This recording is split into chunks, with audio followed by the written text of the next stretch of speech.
She flashed a power of attorney at my door until the lawyer zoomed the signature and date stamp. The woman standing on my porch at 7 in the morning looked like money. Everything about her screamed expensive. The tailored suit that probably cost more than my monthly mortgage, the designer bag that could pay for a semester of Maya's college, the subtle plastic surgery that made her age impossible to guess. She held the document up like it was a winning lottery ticket, her manicured nails catching the early morning light that filtered through the oak trees lining our street in Fort Washington. "Mrs. Walker," she said, her voice honeyed but cold, like expensive bourbon over ice. "I'm Vivian Cross, representing the estate of Marcus Walker. I'll need you to vacate the premises within 48 hours. I stood there in my ratty Howard University t-shirt, the one Marcus had worn so many times it was more his than mine, holding a cup of coffee that suddenly felt like the only solid thing in a tilting world. Marcus had been dead for exactly 6 days. The funeral was yesterday. I could still smell the lilies from the arrangements on my skin, could still feel the weight of his casket under my palm from when I'd touched it one last time before they lowered it into the ground. "I don't know who you are," I said, my voice steadier than my hands, "but this is my house." She smiled, the kind of smile that lawyers perfect when they know something you don't, when they're about to destroy your world with paperwork and precedent. Actually, according to this power of attorney executed by Mr. Walker 2 weeks ago, all property and assets were transferred to a trust controlled by his mother, Dolores Walker. "You're now trespassing." She pushed the document toward me, and I saw Marcus's signature at the bottom. It looked right. It looked perfect. But Marcus had been in Chicago 2 weeks ago, presenting at a conference about black wealth building. I knew because I'd watched his presentation over FaceTime, our nightly ritual when he traveled. He'd been excited, energized, talking about expansion plans and legacy building. He'd shown me the award they'd given him, Entrepreneur of the Year, from the National Association of Black Business Owners. He hadn't been signing away our life to his mother, who he hadn't spoken to in 2 years. "I'll need to verify this with our lawyer," I said, starting to close the door. Her Louboutin heel blocked it. The red sole flashed like a warning sign. "That won't be necessary. The transfer is complete. If you're not out in 48 hours, the sheriff will remove you. Your children, too." The mention of my children lit something primal in me. Maya and Damon had just lost their father. They'd cried themselves to sleep every night since we found him collapsed in his home office. And now this woman wanted to take their home, too? "Get your foot out of my door before I remove it for you," I said, my teacher voice gone, replaced by something harder, something Marcus had always said was there when I needed it. She stepped back, but her smile didn't waver. 48 hours, Mrs. Walker. Or should I say, Ms. Johnson, since you have no legal claim to the Walker estate. That's when I called David Goldstein. He'd been Marcus's lawyer for 10 years, had become something like family. He answered on the second ring, even though it was early, even though it was Saturday. "David, there's a woman at my door claiming she has power of attorney from Marcus. Says I have to leave my house. Don't let her in. Don't sign anything. Don't even touch that document. I'm on my way." 20 minutes later, David pulled up in his Tesla, still in his golf clothes. He'd been about to tee off at Congressional Country Club when I called. His face was flushed with anger, not exertion. He took one look at Vivian Cross, and I saw recognition flash across his face. "Ms. Cross," he said. "Still ambulance chasing, I see. Though this is low, even for you." "Goldstein," she replied, her smile sharp as glass. "I'm simply executing my client's wishes." "Your client is dead," David said flatly. "Has been for 6 days. Hard for him to have wishes. The power of attorney was executed before his death. Everything is legal and binding." David held out his hand. "May I see the document?" She handed it over, confident. David studied it, pulled out his phone, and did something I didn't expect. He opened his camera and zoomed in on the signature. His eyes narrowed. Then he zoomed in on the date stamp. His face changed, shifted from professional concern to something like triumph. "Ms. Cross, are you aware that presenting fraudulent legal documents is a felony?" Her confidence wavered. Just a flicker, but I caught it. "That's a serious accusation, Mr. Goldstein." "Look at the date stamp under magnification," David said, showing her his phone screen. I leaned in to see too. See that pixelation pattern? The inconsistent resolution? This was digitally added. The original document had a different date. And the signature? The pressure points are all wrong. This is a digital copy that's been traced, not an original signature. See here, where the ink should have pooled at the curves? It's uniform.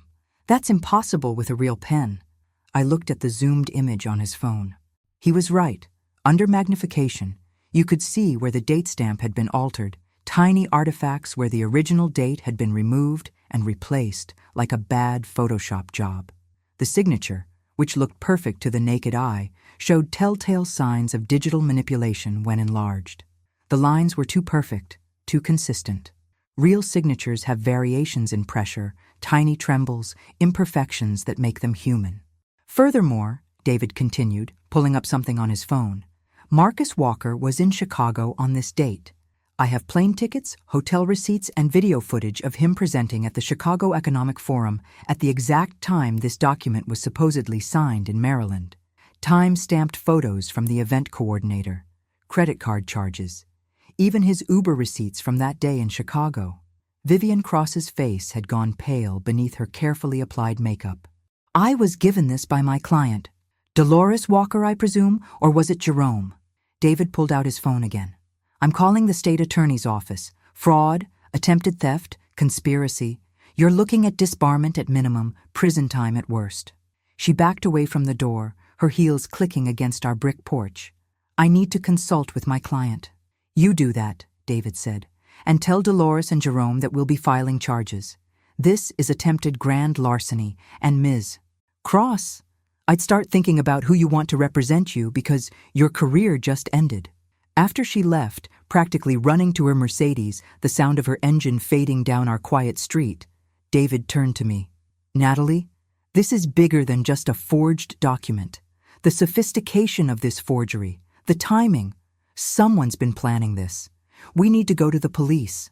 David, I said, my mind racing. Marcus was healthy. He ran every morning. His last checkup was perfect. What if... Don't jump to conclusions, he said gently, but I could see the same thought in his eyes. Let's focus on protecting what we can protect. Where are the kids? Sleeping. They've barely slept since... Keep them close. If Dolores and Jerome are desperate enough to try this, they might try other things. If you're already feeling that twist in your gut, that sense that nothing is what it seems, maybe you want to subscribe to hear how deep this betrayal goes. Because trust me, we're just getting started. I made the kids breakfast like it was a normal morning, like someone hadn't just tried to steal our home. Maya came down first, her eyes puffy from crying, wearing one of Marcus's old Morehouse hoodies that swallowed her thin frame.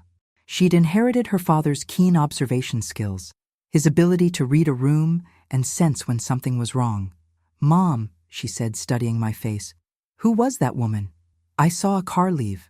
Someone who made a mistake, I said, not wanting to tell them that their grandmother was trying to rob them. Not yet. Not when they were already carrying so much grief. Damon came down a few minutes later, still in his pajamas, dragging Marcus's old baseball glove. He'd been sleeping with it since the funeral, said it still smelled like Dad. He pushed eggs around his plate, barely eating. He'd lost weight in the last week, his 11-year-old face gaunt with a sorrow too big for his age. Are we still going to Dad's office today? He asked quietly. To get his things? We'd planned to go together, to pack up Marcus's personal items from his office. It felt like a way to say goodbye, to be close to him one more time. Maybe tomorrow, baby, I said. I have some things to handle today. The police came that afternoon.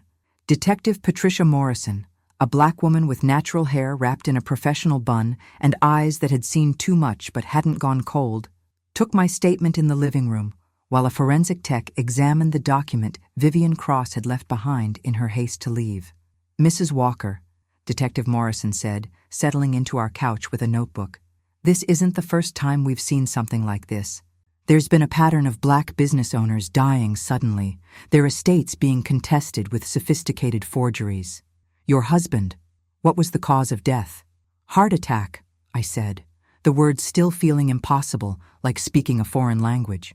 He was 38. He ran 5 miles every morning along the Anacostia Trail. His last physical was perfect. Dr. Harrison said his heart was like a 25-year-old's. She made a note, her pen scratching against paper. Was he taking any new medications? Supplements? Had he changed anything about his routine? Nothing new. He was careful about his health. His father died young of a heart attack, so Marcus was almost obsessive about it. Why? Just covering all bases. Tell me about his family relationships. So I told her about Dolores, the mother who felt entitled to everything Marcus built, how she'd shown up to his college graduation not to celebrate, but to ask for money. How she'd tried to guilt him into buying her a bigger house when ours was still a one-bedroom apartment. How she'd called him ungrateful when he finally set boundaries. I told her about Jerome, the brother who'd been skimming from the properties Marcus had hired him to manage. How Marcus had given him chance after chance, job after job, only to discover Jerome was stealing every time. The missing deposits, the fake maintenance charges, the tenants who paid in cash that never made it to the books. He changed all the account access codes after the last incident, I said. Removed them from everything. They were furious. Dolores said he was turning his back on family. Jerome threatened to ruin his reputation in the community. When was this? 2 years ago, right before Thanksgiving. It was ugly. Dolores showed up at my school, made a scene in front of my students and colleagues, called me a gold digger who'd turned her son against his real family. Furious enough to kill? Detective Morrison asked, her voice gentle but direct. The words hung in the air like an accusation I wasn't ready to make. But I thought about Marcus's sudden illness, the way he'd been tired the last few weeks, complaining about headaches, dizzy spells. The way Jerome had shown up the day before Marcus died, supposedly to apologize, bringing coffee and pastries from Marcus's favorite shop in Georgetown. Jerome was here the day before Marcus died, I said slowly. He brought coffee, said he wanted to make things right. Marcus was suspicious, but he always hoped Jerome would change. He drank the coffee. Detective Morrison wrote quickly, "Do you still have the cup?" Marcus never threw anything away immediately. It might be in his office trash. We'll need to check. Mrs. Walker, I need to ask, did your husband have any life insurance policies? Yes, through his business. 2 million? I'm the beneficiary. Why? Just checking. Sometimes in these cases, we find policies the spouse didn't know about. That sent a chill through me. You think there are other policies? It's worth checking. That night, after the kids were asleep, I went through Marcus's home office properly for the first time since he died.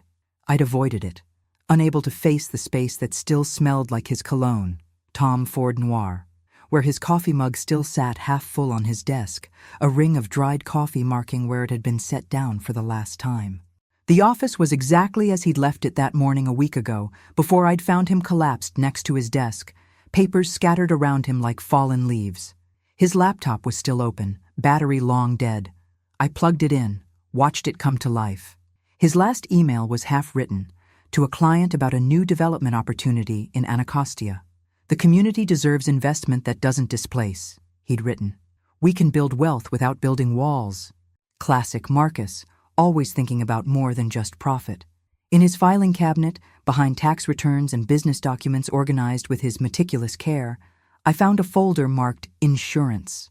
Inside were policies I knew about: life insurance, property insurance, business coverage.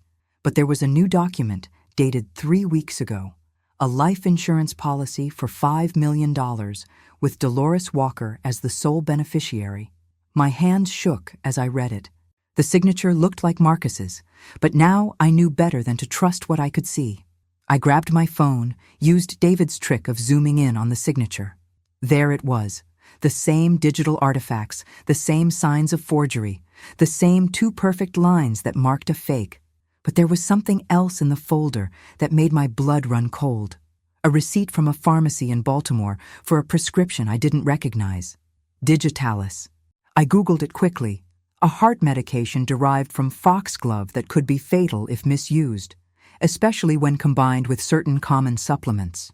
The prescription was in Marcus's name, but the doctor listed was someone we'd never seen, someone who practiced in Baltimore. Marcus hadn't been to Baltimore in months.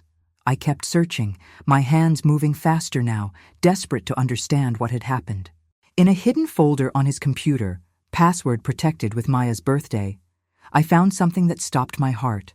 Financial records showing someone had been slowly draining accounts I didn't even know existed.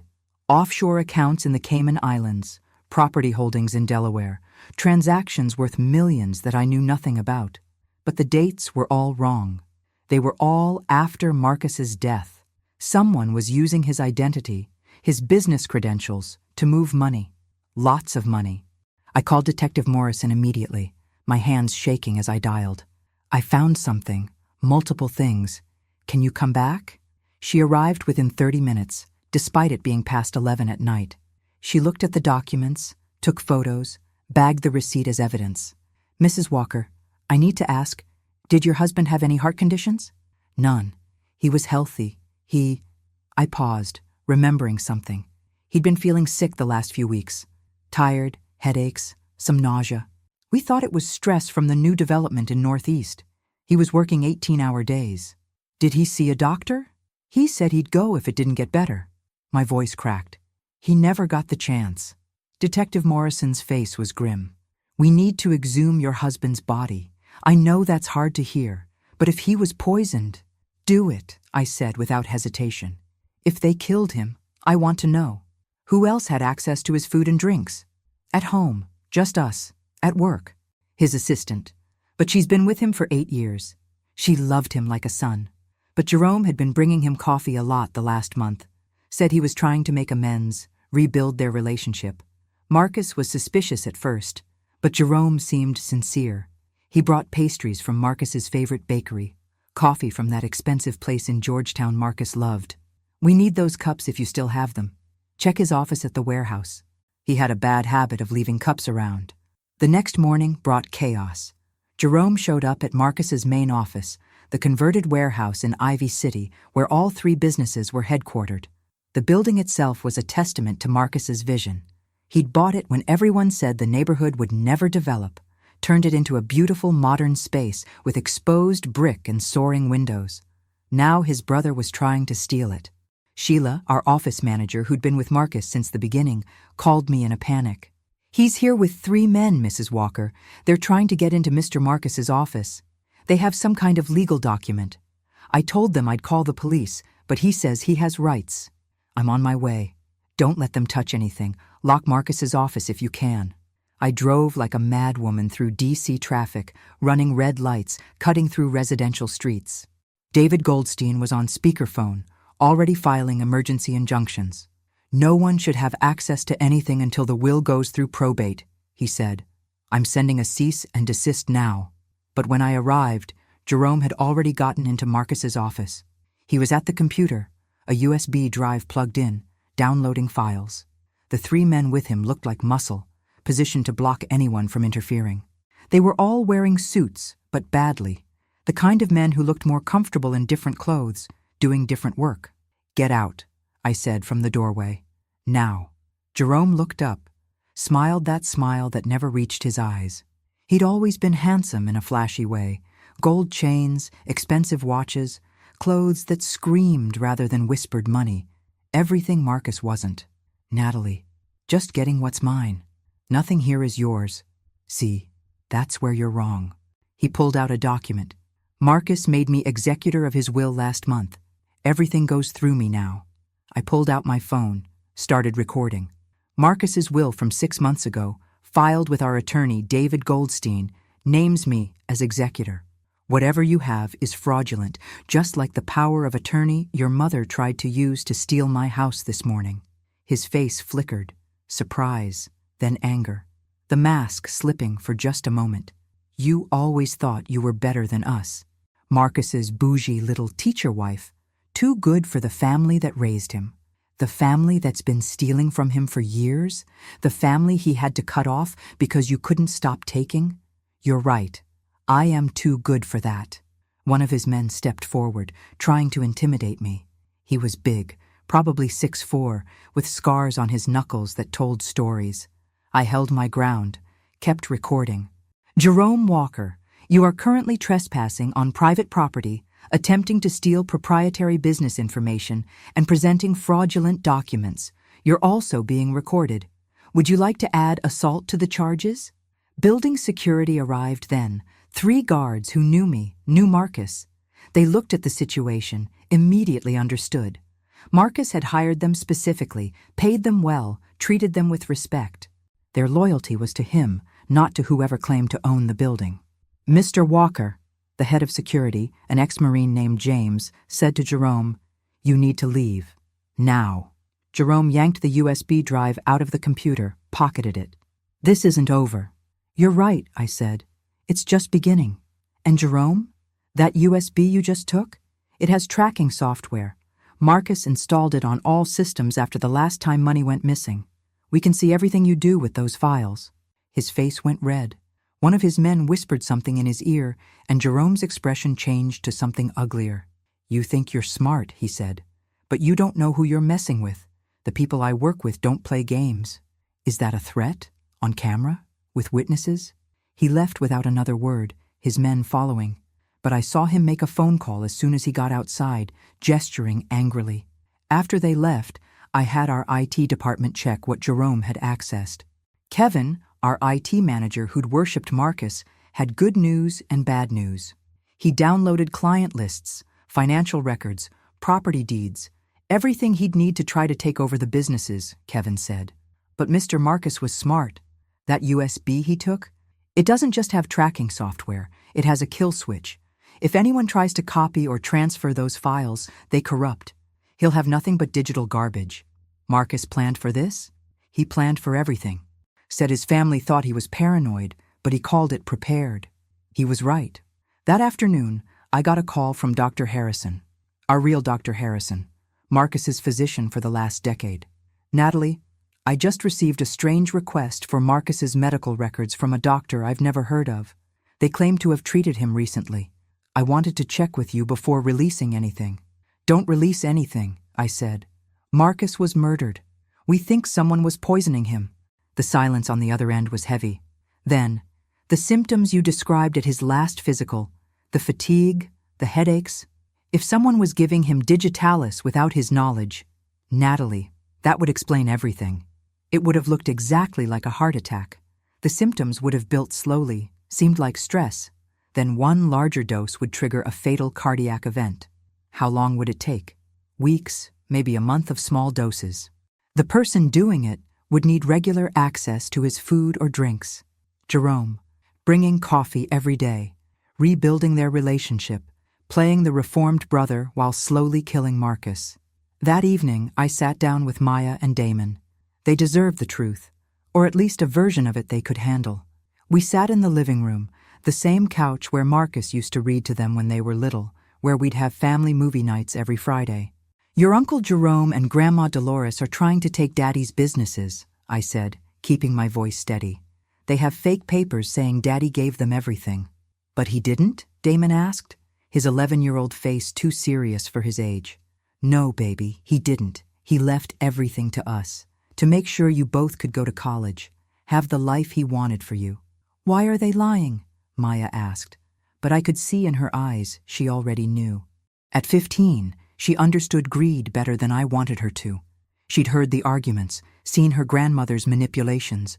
Because they want money that isn't theirs. "Did they?" Damon's voice dropped to almost a whisper. "Did they hurt Daddy?" I chose my words carefully.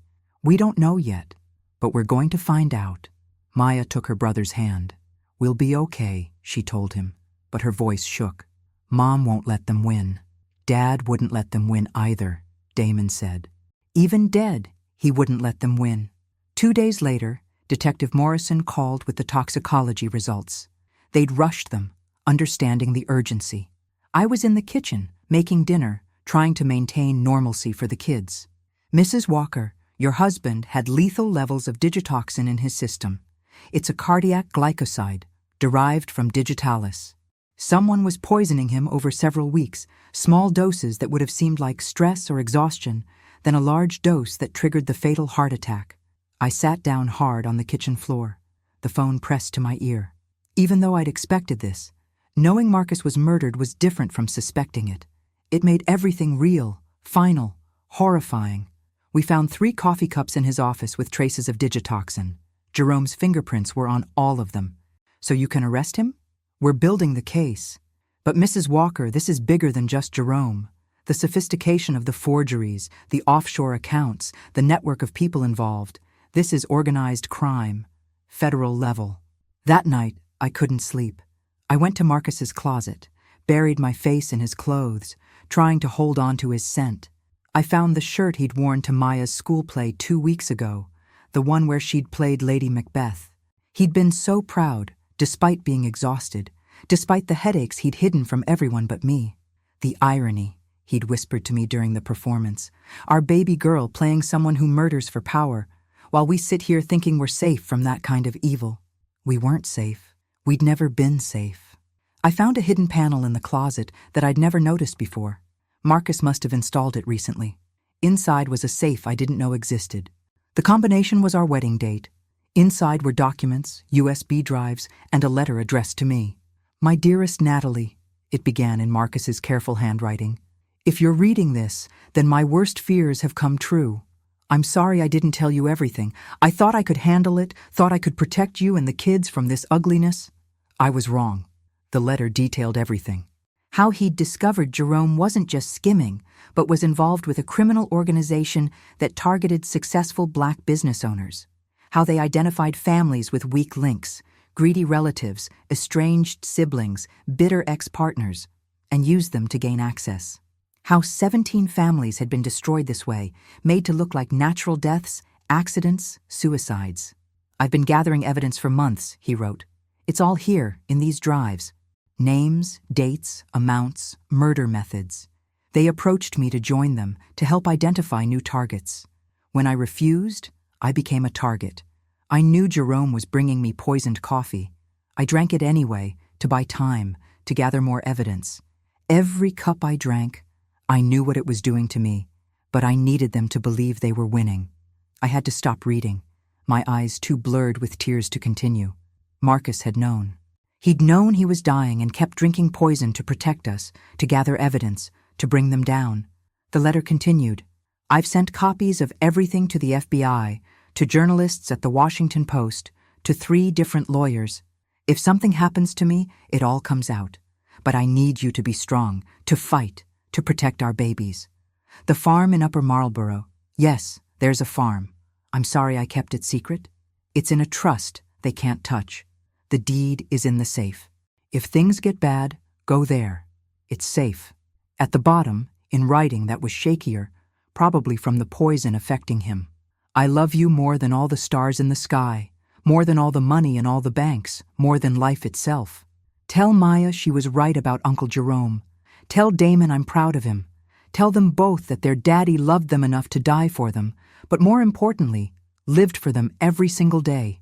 Forever yours, Marcus." If you're still with me on this journey, if your heart is breaking like mine did, tap that subscribe button because this story of justice is just beginning, and Marcus's sacrifice won't be in vain. The arrest came at dawn, 3 days later.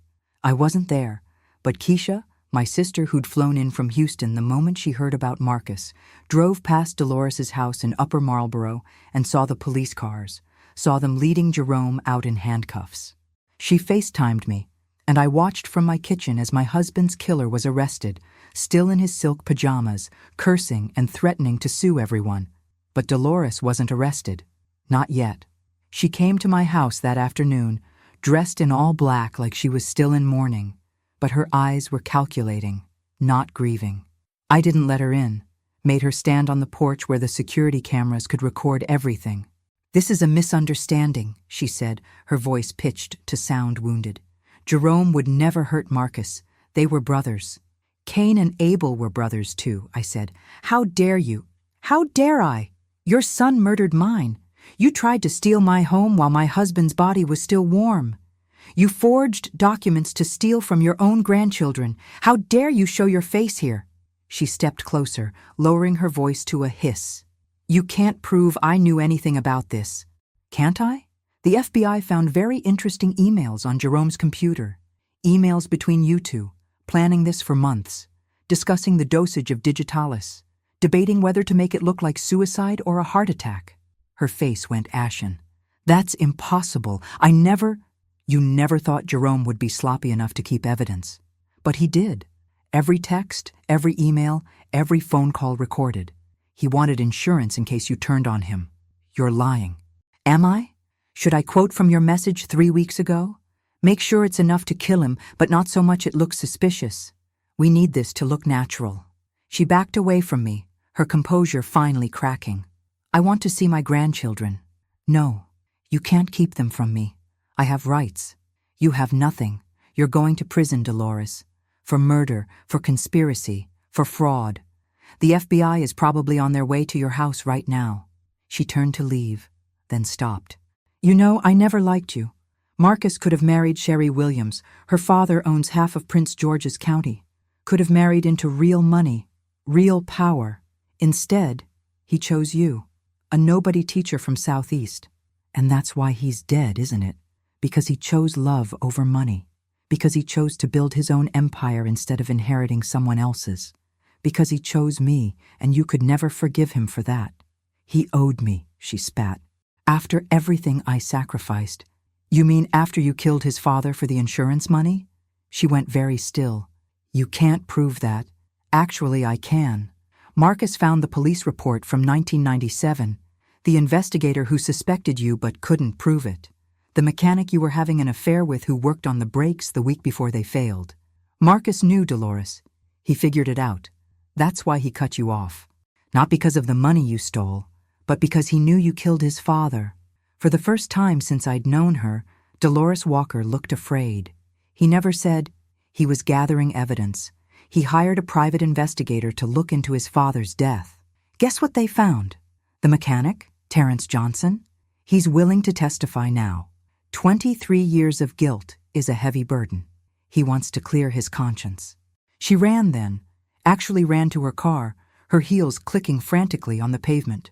2 hours later, she was arrested at BWI Airport, trying to board a flight to Jamaica with a fake passport. The trial was a sensation. Every major news outlet covered it. The prosecutor, Angela Davis, a brilliant black woman who took no prisoners in the courtroom, laid out the case methodically. This wasn't just murder, she told the jury in her opening statement. This was an attack on black prosperity itself. The defendants didn't just kill Marcus Walker. They tried to kill what he represented. A black man who built wealth without compromise, who succeeded without selling out, who chose family over greed. The evidence was overwhelming. The poisoned coffee cups, the forged documents, the emails between Jerome and Dolores planning everything, the testimonies of 16 other families who'd lost loved ones the same way. Jerome tried to cut a deal, to testify against his mother, but it was too late. The evidence convicted them both. When Marcus's video testimony was played, he'd recorded it 2 days before his death, knowing what was coming. The courtroom was silent. My husband, clearly ill but still fierce, detailed every crime, every betrayal. My brother Jerome and my mother Dolores conspired to kill me for money, he said, looking directly at the camera. They've been poisoning me for weeks. I have proof. It's all documented. I could stop drinking the coffee, could go to the police now, but they'll run, and other families will suffer. So I'm gathering evidence, making sure that when I die, and I will die, I can feel it. They'll be caught. No other family should go through this. Maya held my hand as we watched her father essentially narrate his own murder. Damon buried his face in my shoulder. Several jurors were crying. I'm not a hero, Marcus continued in the video. I'm just a man who loves his family more than he fears death. Natalie, Maya, Damon, you are my everything. Live well, live fully, live free. The jury deliberated for less than 4 hours, guilty on all counts. Jerome got life without parole for murder, plus 340 years for the fraud and conspiracy charges. As they led him away, he looked at me with such hatred, I felt it like a physical blow. This ain't over, he said. Yes, it is, I replied. Dolores got 40 years for conspiracy to commit murder, plus 25 for the murder of Marcus Sr. At 63, it was effectively a life sentence. She would die in prison, alone, with nothing but her greed for company. You destroyed my family, she said, as they led her away. No, I said. You destroyed 2 families, your husband's and your son's, but you didn't destroy mine. We're still here, still strong, still rising. With the criminal trial over, I focused on rebuilding. The FBI had frozen all the stolen assets, returning them slowly to the victims' families. Marcus's businesses were intact, though damaged by the attempted theft. I kept them running, learning as I went. Sheila, the office manager, became my right hand. Kevin from IT helped modernize our systems, implementing safeguards Marcus had planned but never got to execute. The employees who'd loved Marcus rallied around me, determined to keep his legacy alive. Mrs. Walker, Sheila said one day, about 6 months after the trial, Marcus would be so proud. You've not just maintained the businesses, you've grown them. It was true. We'd expanded, carefully, meaningfully. The Northeast property that Jerome had been using for money laundering was now transitional housing for domestic violence survivors. The Petworth development had become a community center, offering free financial literacy classes, job training, and small business incubation. Every property had been transformed from just an investment into a community asset. Maya started a podcast called Legacy Keepers, telling the stories of the 17 victims, making sure they weren't forgotten. At 16, she had a poise and purpose that reminded me so much of Marcus it hurt. The podcast went viral, especially among young Black entrepreneurs who saw themselves in the victims. They tried to erase us, she said in her first episode, but we're unerasable. Every Black business owner who succeeds despite the odds, despite the betrayals, despite the systems designed for our failure. We are our ancestors' wildest dreams. Damon, quieter in his grief, channeled his pain into purpose. He started a coding club at his middle school, teaching other kids the skills Marcus had taught him. He built an app called Legacy Lock that helped families protect their assets and identify potential fraud. Dad always said knowledge was power, he told me. I'm giving people power. A year passed. The anniversary of Marcus's death approached with a strange mix of dread and determination. We'd survived the worst year of our lives, but the pain was still fresh, still sharp enough to take my breath away at unexpected moments. Thomas Chen reached out the week before the anniversary. He'd been Marcus's friend from Howard, now a successful tech entrepreneur in Silicon Valley. They'd remained close, talking weekly, dreaming up new ventures. Natalie, there's something Marcus wanted you to have, but he said to wait until after the trial, after a year had passed. We met at a coffee shop in DuPont Circle, not a Starbucks, but one of those small places with mismatched chairs and baristas who knew your name. Thomas handed me an envelope, his hands shaking slightly. Marcus gave this to me a month before he died. He knew what was coming. He made me promise to wait. Inside was a key and an address in Upper Marlboro, the farm Marcus had mentioned in his letter. He bought it 5 years ago, Thomas explained. Paid cash, kept it completely off the books. He said it was his insurance policy, not financial, but emotional. He wanted you and the kids to have somewhere that was just yours, untouched by any of the business, unknown to his family. The drive to the farm felt like traveling to another world. 20 acres of rolling hills, a modest farmhouse, a barn, and a view that made me understand why Marcus had chosen it. It was peace made tangible. There was a letter from Marcus in the mailbox, dated a month before his death. My love, if you're reading this, then the worst has happened, but justice has been served. I know you. You've fought. You've won. You've protected our babies. Now it's time to heal. This place is for peace, for Sunday dinners and summer barbecues, for teaching Damon to fish in the pond out back, for watching Maya ride the horses I know she'll convince you to get, for remembering the good times, not just the ending. No one knows about this place except Thomas. It's not in any will, any document. I bought it piece by piece over 5 years, using cash I saved from my first business, money that never touched the other accounts. It's yours, free and clear, my final gift to you, a place where you can just be Natalie, Maya, and Damon. Not the widow, not the victims, not the survivors, just my family, living and laughing like I always dreamed. There's one more thing. In the barn, 3rd floorboard from the back wall, there's something for our anniversary. I was going to surprise you this year. 20 years together deserved something special. I love you beyond death, beyond time, beyond measure. Forever yours, Marcus. In the barn, exactly where he said, I found a small box. Inside were 3 tickets to Paris, dated for what would have been our 20th anniversary, and a ring, an upgrade to my wedding ring, with an inscription, 20 years down, forever to go. I sat in that barn and cried until I couldn't anymore. Cried for the future we'd never have, the trip we'd never take, the anniversary we'd never celebrate. Then I walked outside, looked at the land Marcus had secured for us, and made a decision. This would be our sanctuary, our place to heal, but also our base to fight from. 6 months later, we held a celebration of life at the farm. All 17 families affected by the murder ring came. We shared stories, tears, laughter, and most importantly, plans. The Marcus Walker Foundation for Economic Justice was born that day, funded by the damages we'd won in civil court against the conspirators. It would provide legal protection for Black business owners, estate planning services, and education about the signs of financial predation within families. Marcus always said the best revenge was success, I told the gathering. But he was wrong. The best revenge is succession, making sure what happened to us never happens to another family. Detective Morrison, who'd become a friend through all of this, pulled me aside at the end of the event. "You know you've started something here," she said. "Other cities are investigating similar patterns. Your husband's evidence is saving lives across the country." "He'd be proud of that," I said. "He'd be proud of you, of all of this.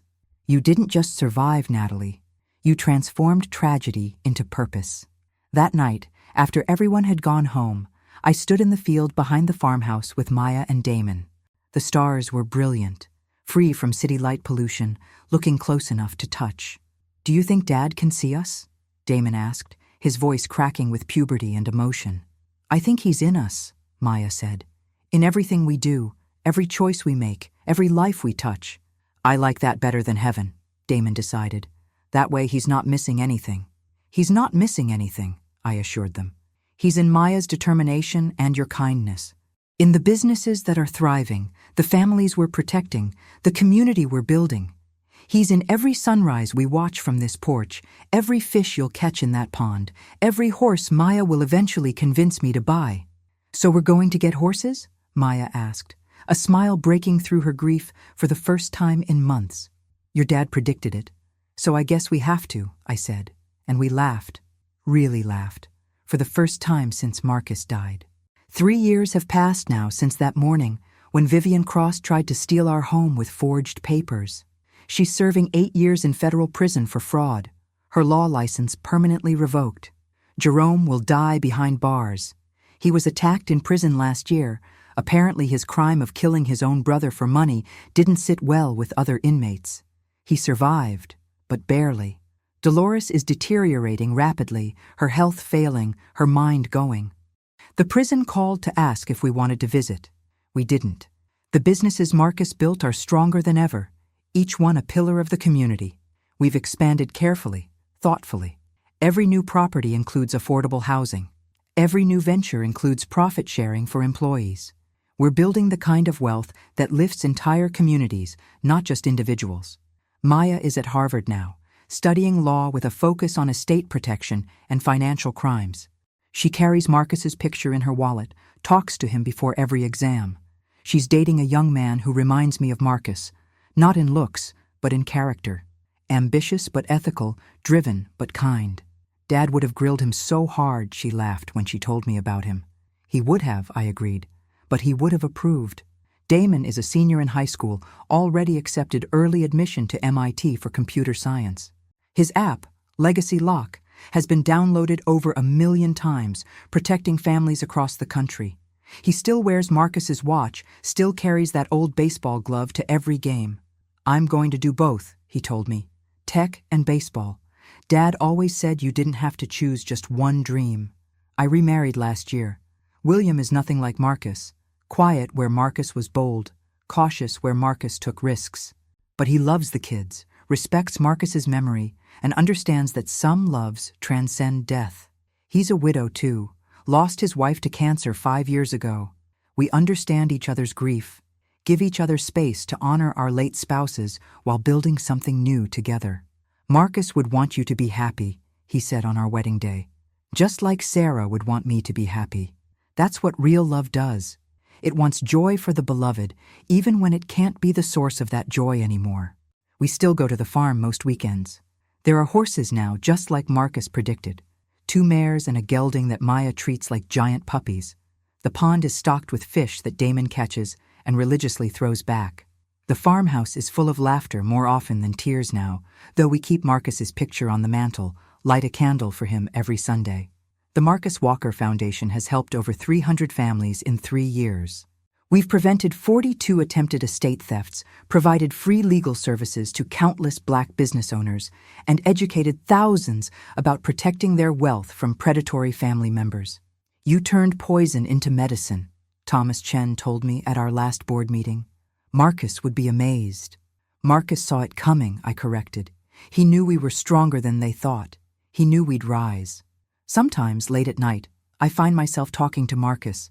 I tell him about Maya's latest achievement, how she made law review, how she's already being recruited by top firms but wants to be a prosecutor. I tell him about Damon's quiet strength, how he tutors kids in coding for free, how he still visits Marcus's grave every week to update him on his life. I tell him about William, how he's teaching Damon to drive, how he walked Maya down the aisle at her sorority formal when she was chosen as queen. And sometimes, I swear, I can feel Marcus answering. Not in words or signs, but in the way the wind moves through the trees at the farm, in the way Maya laughs with her whole body just like he did, in the way Damon problem solves with the same methodical patience. He's everywhere and nowhere, gone but never absent. The other day, I found an old voicemail from Marcus I'd saved. He was calling to say he'd be late for dinner, but at the end he said, "Hey Nat, I love you. Not just regular love. That cosmic, eternal, nothing can break this kind of love. Just wanted you to know." I played it for the kids.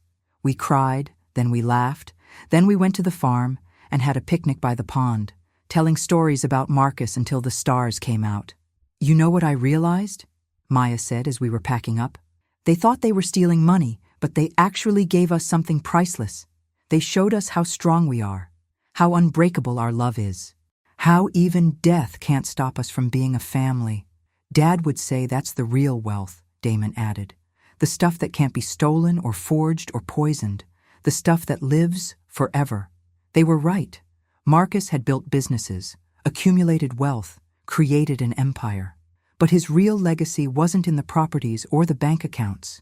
It was in the strength he'd instilled in us, the values he'd taught, the love he'd planted so deep that even murder couldn't uproot it. Every morning, I wake up in the house he bought us, run the businesses he trusted me with, raise the children he loved more than life itself. And every morning, I choose to honor his sacrifice by living fully, by loving fearlessly, by building constantly. The last thing I want to say is this. They came to my door with forged papers, thinking grief had made me weak, thinking a widow with 2 kids would crumble at the first legal threat. They didn't know Marcus had prepared us for war, even as he was dying. They didn't know that love like ours doesn't end with death. It transforms, becomes something fiercer, more determined. Marcus used to say, generational wealth isn't just about money. It's about knowledge, values, strength, and the absolute refusal to let anyone steal what you've built. We are his generational wealth. Not the properties or the millions, but Maya's fierce advocacy for justice, Damon's quiet innovation, my determination to protect other families from predators who share their blood but not their values. And if this story moved something in you, if it made you think about legacy and family and the prices we pay for success, if it made you want to protect what you've built from those who would steal it, you can subscribe and turn on the bell, because there are more stories of survival and justice waiting to be told. Some people leave money when they die. Some leave memories. Marcus left us a revolution. One forged document exposed at a time. One family saved at a time. One truth told at a time. That's his real legacy. That's our real inheritance. That's what love looks like when it refuses to die, when it rises from the ashes of betrayal, when it builds empires from the rubble of loss. Every time we save a family from predators, every time we expose a forged document, every time we choose justice over silence, Marcus wins. And he keeps winning, 3 years later, 10 years later, forever. because they killed him, but they couldn't kill what he built. They couldn't kill the love, the legacy, the lessons. They couldn't kill us. And that's the ultimate revenge. Not just surviving, but thriving. Not just remembering, but building. Not just grieving, but growing.